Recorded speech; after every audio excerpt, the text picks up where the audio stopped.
மனிதநேயம் தன்னார்வ குழு நண்பர்கள் மூலமாக பல ஏழை எளிய மக்களுக்கு உதவி வருவது உலக மக்கள் அனைவரும் அறிந்ததே. அந்த வகையில் இன்னைக்கு புதுமாயாகுளத்தில் இருக்கக்கூடிய ஒரு குடும்பத்தை பார்க்க வந்திருக்கிறோம். இவங்களுடைய நிலைமை ரொம்ப ஒரு கஷ்டமான ஒரு சூழ்நிலை.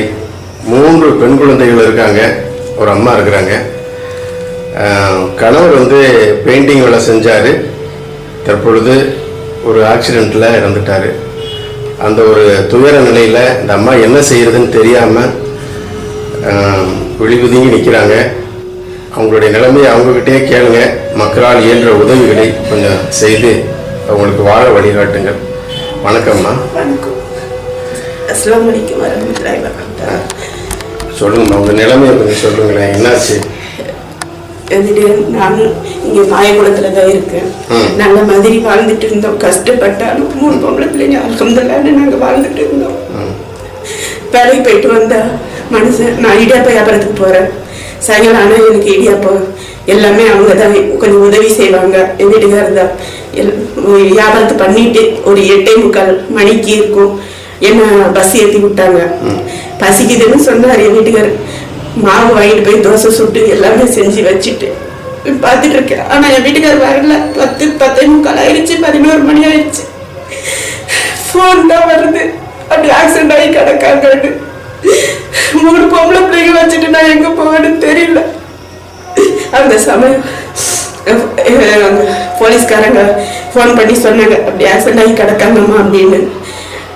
அப்போ நீங்கள் பக்கத்தில் இருக்கவங்க 2 பேர் உதவி செஞ்சாங்க. அம்மா என்னம்மா இதுன்னு எங்கள் அக்கா ஃபோன் அடித்து சொன்னாங்க.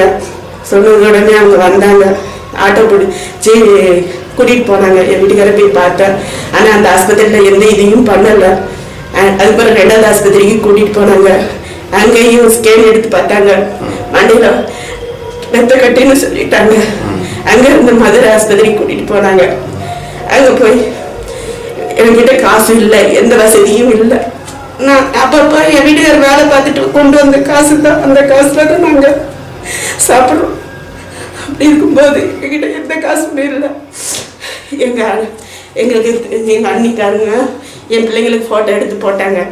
நிறைய பேர் காசு கொடுத்தாங்க அக்கௌண்ட்டில். அவங்க அக்கா எல்லாரும், அக்கா பெரிய அக்காலேருந்து அவங்க பையன்லேருந்து எல்லாரும் என் காசை பிடுங்கிக்கிட்டாங்க. ஆனால் என்கிட்ட ஒரு காசும் வரல. நான் எங்கே போவேன், ஏது போவேன், என்கிட்ட ஒரு காசும் இல்லை. அப்படி இருக்கும்போது எங்கள் வீட்டுக்காரர் இறந்ததுக்கு அப்புறமும் போட்டு எல்லா காசும் எல்லாரும் கொடுத்தாங்க. நான் நான் கஷ்டப்படுறேன்னு எல்லாரும் பெரியவங்க எல்லாரும் கீழே இருந்து எல்லாரும் வெளிநாட்டில் இருந்து கொடுத்தாங்க. இப்போ நான் காசு என் கையில் சேரல. இந்த 3 பிள்ளைங்களை வச்சுட்டு நான் எங்கே போவேன்? 3 பொம்பளை பிள்ளைங்க படிக்கிறாங்களா? இப்போ இது இன்னும் கொரோனான்னு. என்ன கிளாஸ் படிக்கிறாங்கம்மா? ஒரு பிள்ளை 6 படிக்கிறான், இன்னொரு பிள்ளை 2 படிக்கிறான். இன்னும் இந்த பிள்ளைய தான் ஸ்கூலில் சேர்க்கணும்னு இருக்கேன். சரி சரி. இந்த சூழ்நிலையில் இப்போ என்ன செய்யறதுன்னு தெரியாமல் கலங்கி போயிருக்கிறீங்க. பத்தாவதுக்கு என் வீட்டுக்காரன் அடித்தவன் பைக்காரன், அவன் சுற்றிட்டு இருக்கான். அவன் நல்லா தான் இருக்கான். அந்த கேஸை எடுத்து இது பண்ணல. அதுக்கு எனக்கு நியாயமும் கிடைக்கல. அப்படி இருக்கும்போது எனக்கு கேஸ் எடுத்து நடத்து கூட என்கிட்ட காசும் இல்லை. சரி, இதை பார்க்குறவங்க நிச்சயமாக உங்களுக்கு உதவி செய்வாங்க. ரொம்ப ஒரு எனக்கே முடியல, அதாவது கேட்டு எனக்கே ரொம்ப கஷ்டமாக இருக்கு. ஆமாம், இந்த ஒரு சூழ்நிலையில் என்ன பண்ண முடியும்? 3 பொம்பளை பிள்ளைங்களை வச்சுட்டு எங்கே போவான்னு தெரியல.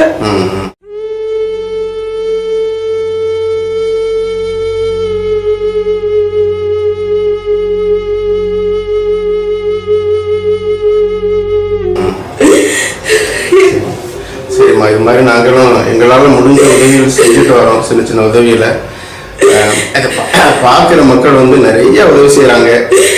அவங்களுக்கு நாங்கள் கொண்டு போய் சேர்த்துக்கிட்டு இருக்கிறோம் சரியான இடத்துல. அப்படி இருக்கும்போது என் வீட்டுக்காரர் எந்த வேலைக்கு என்ன அனுப்பவும் மாட்டார். நல்லா பார்த்தாங்க, அந்த மாதிரி நல்லா இருக்கணும். அப்படி இருக்கும்போது அந்த மாதிரி வீட்டுக்காரர் எனக்கு கிடைக்கவும் மாட்டாங்க. சரிம்மா, அழாதீங்க. எல்லாம் இறைவன் மேலே பாரத்தை போடுங்க. நிச்சயமாக நீங்கள் வாழ வந்த இறைவன் வழிகாட்டுவார். உங்களுக்கான உதவிகள் கண்டிப்பாக கிடைக்குமா. நிறைய பேர் செய்வாங்க, கலங்காதீங்க. இதை பார்க்குற இந்த வீடியோவை பார்க்குற நண்பர்கள் தங்களால் இயன்ற உதவிகளை செய்து இந்த அம்மாவுக்கு வாழ வழிகாட்டுங்க. ரொம்ப அழுகுறாங்க, முடியல, பார்க்கவே முடியல, ரொம்ப வருத்தமா இருக்கு. எதை செய்ய போறாங்கன்னு தெரியல. உங்களுடைய வழிகாட்டுதல் தான் இந்த அம்மா மீண்டு வரணும் கவலையில இருந்து. அனைவரும் இந்த காணொலியை பார்த்து உதவி செய்யுமாறு அன்போடு கேட்டுக்கொள்கின்றேன். அந்த இன்னும் 2 பொம்பளை பிள்ளைங்க இருக்காங்க இல்லையா, அவங்களை கூப்பிடுங்க.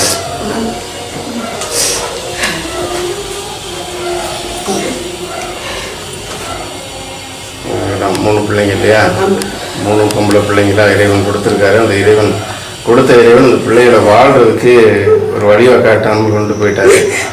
எதிர்காலம் கேள்விக்குறியா இருக்கு. இதை பார்க்குற நண்பர்கள் நிச்சயமாக உங்களால் இயன்ற உதவிகளை செய்து இந்த அம்மா வாழ்வதற்கு வழிவகுக்குமாறு அன்போடு கேட்டுக்கொள்கின்றேன்.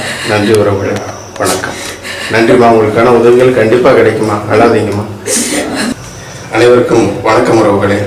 இந்த மனிதநேயம் தன்னார்வ மூலமாக நாம் பல ஏழை குடும்பங்களை சந்தித்து சின்ன சின்ன உதவிகள் செஞ்சுட்டு வரோம்.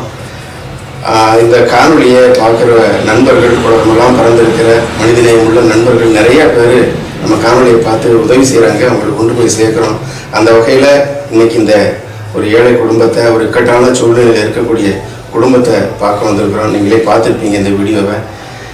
நம்ம மனிதநேயம் தன்னார்வ குழு மூலமாக நம்மளால் என்ற ஒரு சின்ன உதவியாக ஒரு 3000 ரூபா அம்மாவுக்கு கொடுக்குறோம்.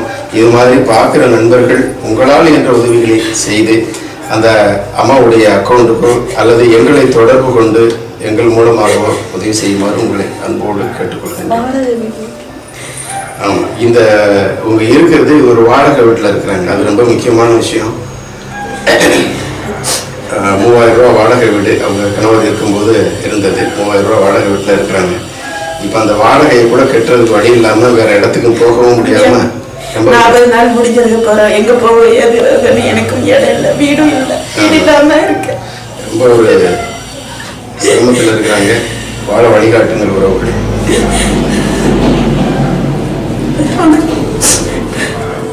மனிதநேயம் தன்னார்வ குழு நண்பர்கள் அனைவருக்குமாக நன்றியை தெரிவித்துக் கொள்கிறேன். அஸ்ஸலாமு அலைக்கும். உங்கள் வாப்பா திடீர்னு ஆக்சிடெண்ட்டில் இருந்துட்டாங்க.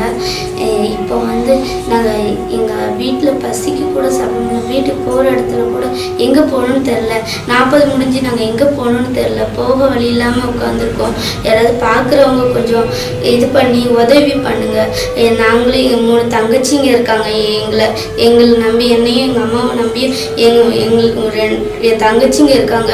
நீங்கள் பார்க்குறவங்க கொஞ்சம் ஏதாச்சும் ஹெல்ப் பண்ணுங்கள். உங்களால் முடிஞ்சது ஹெல்ப் பண்ணுங்கள். நாங்கள் ரொம்ப கஷ்டப்பட்டுட்டு இருக்கோம். எங்களுக்கு இப்போ எங்கள் வாப்பா இருந்தாங்க. எங்கள் வாப்பா இருக்கச்செல்லாம் எங்களுக்கு எதுவுமே தெரியலை.